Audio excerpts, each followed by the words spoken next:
I'ma light the shit up. Yeah, I'ma make the shit hot.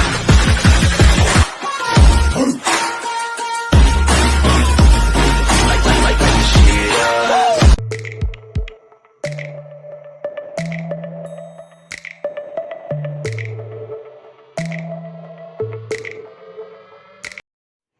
Assalamualaikum warahmatullahi wabarakatuh. Perkenalkan, nama saya Fadilah Selvinah dari kelas 1F dengan NIM 21014111205, Prodi PGSD Universitas Muhammadiyah Bangka Belitung.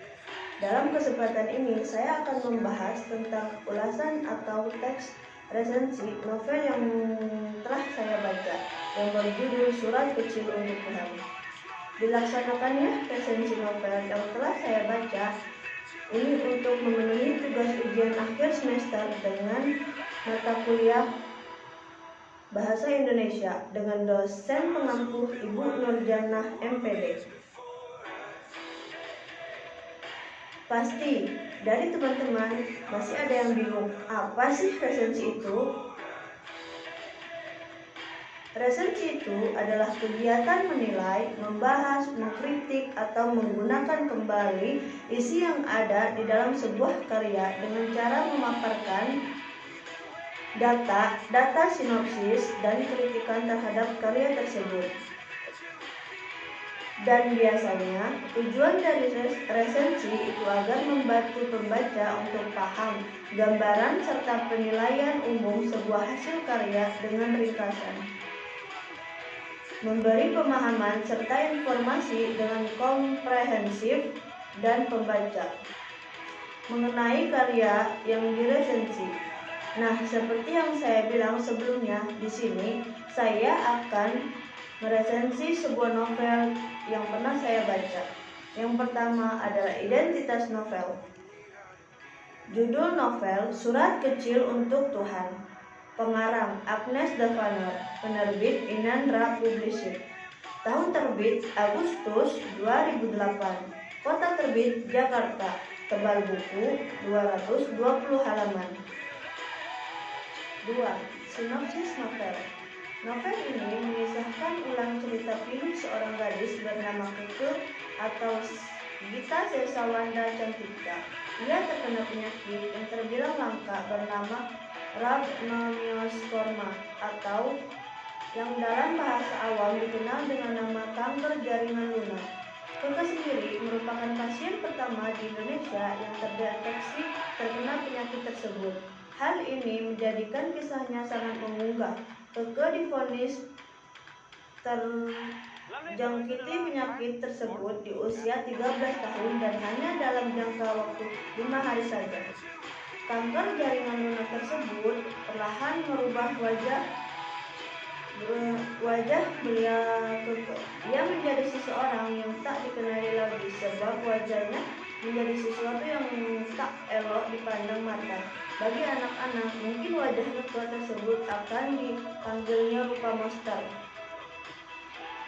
Buku ini didasarkan pada kisah nyata sang penulis, mengemas perjuangan Keke melawan penyakit kanker tersebut dengan baik, meskipun pada beberapa bagian ia terlalu memaksakan pesan moral masuk pada dialog beberapa tokoh sehingga mengacaukan setting. Namun, buku ini memberi spirit atau semangat utamanya bagi generasi muda bahwa seberapapun cobaannya kita harus berani berdiri dan menghadapinya. Perjuangan Keke sempat berubah manis sebab tim dokter berhasil menyembuhkan penyakitnya. Hal ini menjadi sebuah prestasi terdiri bagi dunia kedokteran di Indonesia pada saat ini dan menjadi buah bibir di negara lain. Banyak yang bertanya, bagaimana bisa penyakit ganas tersebut ditaklukkan? Polemik tersebut akhirnya mendapat jawaban, sebab Keke hanya sembuh sementara. Beberapa saat setelah ia menjalani pengobatan, kanker ganas itu bertemu kembali dan sekali lagi menyerang tubuh dan semangatnya. Keke pun menyadari waktunya hidup tak bisa diundur lagi dengan obat dan lainnya. Benar saja, Ia meninggal pada tanggal 26 Desember di tahun 2006.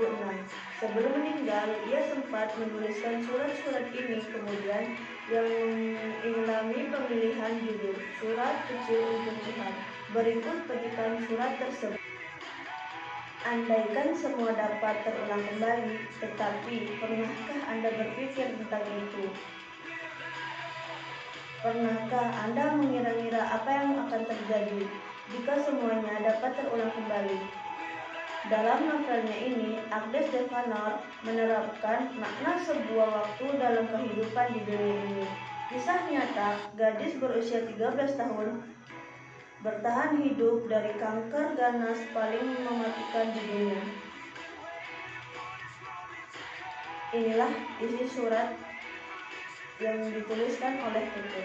Tuhan, andaikan aku bisa kembali, aku tak ingin ada tangisan di dunia ini. Tuhan, andaikan aku bisa kembali, aku berharap tidak ada lagi yang sama terjadi padaku, terjadi pada orang lain. Tuhan, bolehkah aku menulis surat kecil untukmu? Tuhan, bolehkah aku memohon satu hal kecil padamu? Tuhan, biarkanlah aku bisa dapat melihat dengan mataku untuk memandang langit dan bulan setiap harinya.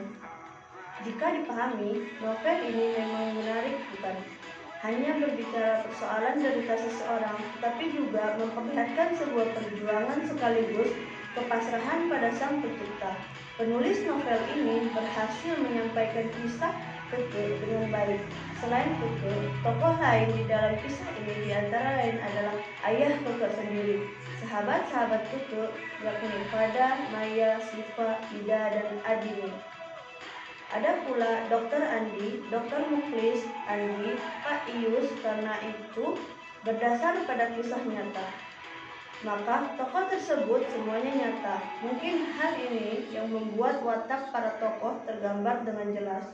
Secara umum, novel ini layak untuk dibaca. Alur yang digunakan adalah campuran, yakni maju dan mundur. Sementara itu, setting cerita antara lain rumah Keke, sekolah, rumah sakit, dan juga beberapa potongan kejadian di sebuah villa. Penulis menggunakan sudut pandang cerita orang pertama. Jadi, saat membaca buku ini, kita seolah dengan mendengarkan Keke bercerita kisahnya sendiri. Adapun pemilihan bahasa yang dipakai penulis cukup ringan sehingga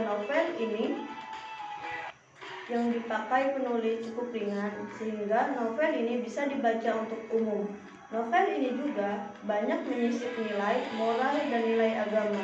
Tentu hal ini merupakan pembelajaran yang baik bagi pembaca.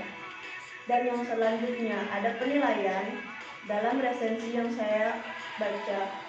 Dan di sini saya akan menyampaikan kelebihan novel menurut saya.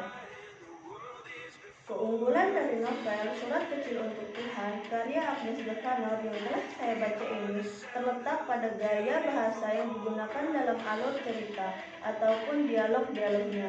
Gaya bahasa pada dialog dan alur cerita membuat pembaca seolah menyaksikan langsung kisah Keke dalam novel tersebut, sehingga membuat pembaca terhanyut dalam perasaan sedih, tiba, harus sekaligus kagum akan keterangan Keke dan orang tuanya. Selain itu, yang menjadi keunggulan novel ini juga terletak pada kisahnya yang diangkat dari kehidupan nyata. Sentuhan fiksi dan novel hanya ditunjukkan pada improvisasi, dialog, dan alur cerita di dalamnya. Selebihnya adalah fakta yang ditunjukkan dalam novel. Sebagai bukti kisah novel ini, pengarangnya juga melampirkan beberapa foto asli Keke dalam menghadapi kanker ganas sampai pada saat ini. Di dalam novel ini juga tersiratkan banyak pesan moral, diantaranya ialah kesabaran pantang menyerah, ketegaran, dan sebagainya. Dan di sini juga saya akan menyampaikan kekurangan dari novel ini. Menurut saya, sebenarnya novel ini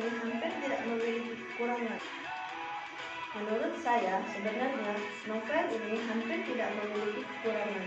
Namun, setiap karya manusia pasti memiliki kekurangan. Kekurangan dari novel Surat Kecil untuk Tuhan ini adalah masih ada penulisan yang salah dan juga ada penulisan yang kurang menarik dan sulit dimengerti. Di sini juga ada kritik dan saran. Kisah yang mengajarkan kita tentang arti kehidupan yang sebenarnya. Dua pribadi yang amat sangat berbeda, salut banget sama ceritanya.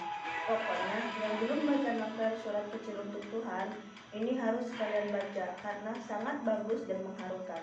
Nah, itu tadi kesimpulan resensi dari novel yang sudah pernah saya baca, yaitu yang berjudul Surat Kecil Untuk Tuhan. Mungkin itu saja yang bisa saya katakan. Jangan lupa baca novelnya ya.